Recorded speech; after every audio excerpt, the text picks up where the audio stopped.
havia decidit anar de permís, dels pocs que vaig agafar el permís, solament 4 de tota la companyia el vam agafar, i el permís el tenia que agafar el mes de juliol. I bueno, mentre arribava aquell dia seguíem sortint, escapant-nos dels veterans que ens seguien putejant de mala manera, i anàvem a prendre cubates allà al bar Barcelona, a dinar, i també hi havia un negre, un moro allà que es dedicava, en el foco de Villa Cisneros, que es dedicava a vendre objectes de regal, objectes artesanals que feien ells.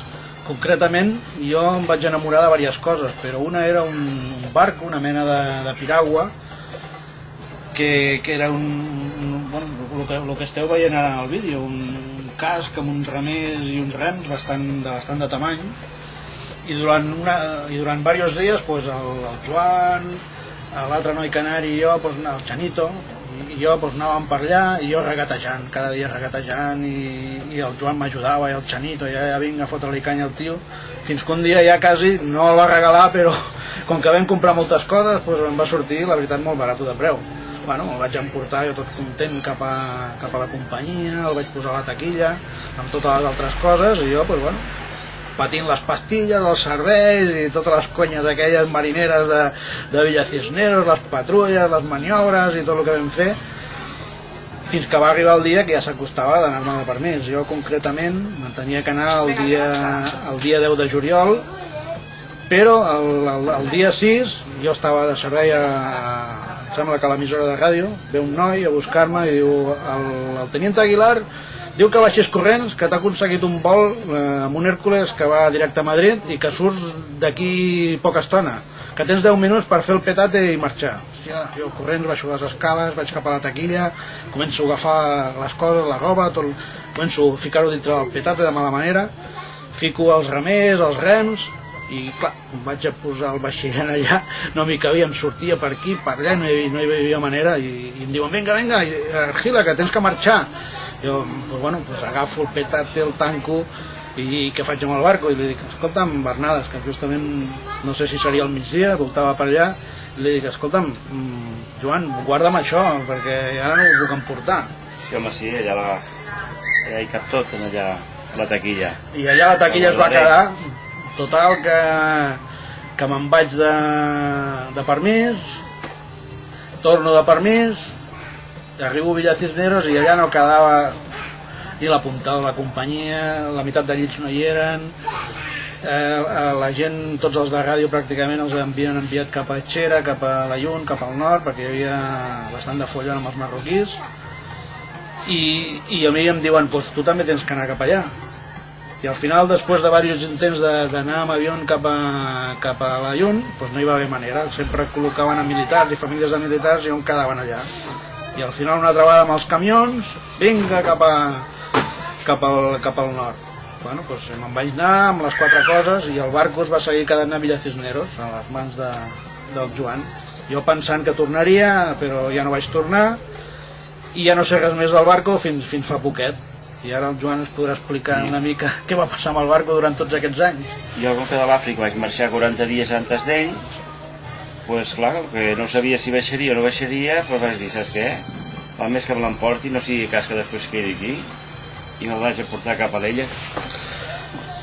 I ens anem llicenciar, me'l vaig portar a l'ella, a casa dels meus pares, que vivia amb ells encara, i allà anem posar en un armari.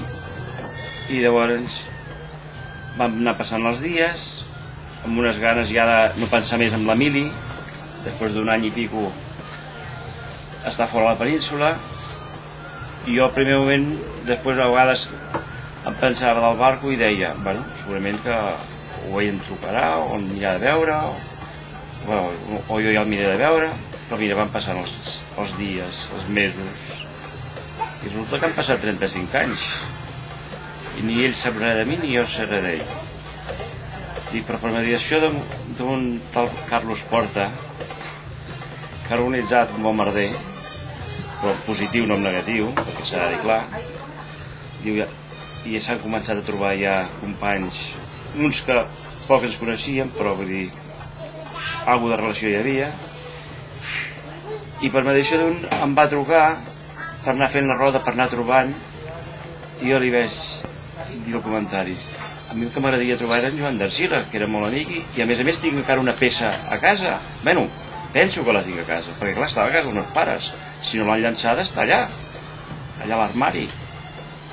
I sí, doncs ell em va dir, ja miré a veure si puc aconseguir. I va ser ell, diguéssim, que es va posar en contacte amb ell, no sé com, però es va posar en contacte amb ell, i immediatament em va trucar, i llavors en una setmana el barco estava muntat a casa d'ell. Ens anem reunir a casa d'ell.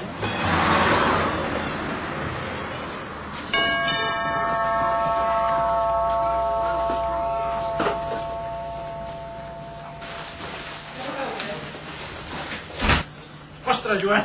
Collons, tens la mateixa cara, De fa 35 anys, Hosti, quant de temps sense veure'ns!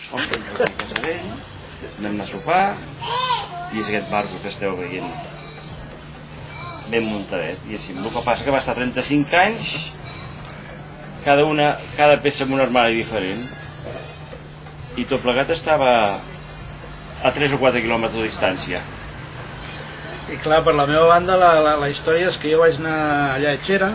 Allà ho vaig passar fatal perquè realment allò més que mili era quasi una guerra, perquè ens vam passar més temps a la frontera, de patrulla, en posicions de combat i tal. Allà va ser un desastre. Jo ho vaig passar francament malament, i com vaig acabar la mili, doncs, bueno, la meva dona ja tenia el pis, perquè teníem pis abans d'anar a la mili, ja havia preparat, havia comprat els mobles, ho tenia llogat al restaurant. Total, que en 3 mesos estava casat, i el de la mili, la veritat, el cervell em va bloquejar el tema i pràcticament no me'n recordava. A part del Suerte Mulana i a Sirocao i aquestes 4 xorrades que en tant en tant sortien, de lo de més ni me'n recordava. Això sí, durant molts anys vaig tindre somnis d'aquells que Déu-n'hi-do, saps? Que recordava com si em tornessin a enviar la mili al mateix lloc i exactament el mateix, fins que això va desaparèixer i no me'n recordava. I bueno, aproximadament fa 2 mesos jo estava a casa d'un veí, que en tant en tant anem a veure el Barça, i torno de veure el partit i la dona em diu, escolta'm, t'ha trucat un noi, un tal Noia, que diu que va fer la mili amb tu. Jo dic, hòstia, tens el telèfon? Sí, el truco, s'hi posa aquest noi, i em diu, sí, mira, és que estem buscant companys de la mili, hi ha un xicot, un noi que es diu Carles Porta, que vol fer un vídeo de la mili i podries trucar i quedar amb ell i tal. I també hi ha un noi que es diu Joan Bernades, hòstia, el Joan Bernades, i tant que me'n recordava el Joan Bernades, amb ell doncs, realment vam ser molt amics. I de seguida, que tens el telèfon? Sí, tinc el telèfon. Doncs bueno, el dia següent el vaig trucar, vam quedar per sopar, i bueno, i vam parlar de dir, em sembla que encara tinc el barco. Hòstia, doncs jo ja buscaré si tinc el barco. El barco. Collons! Hòstia, doncs no, la veritat és que no me'n recordava com era. Sabia que era així de gran i tal, però... Que maco, que maco.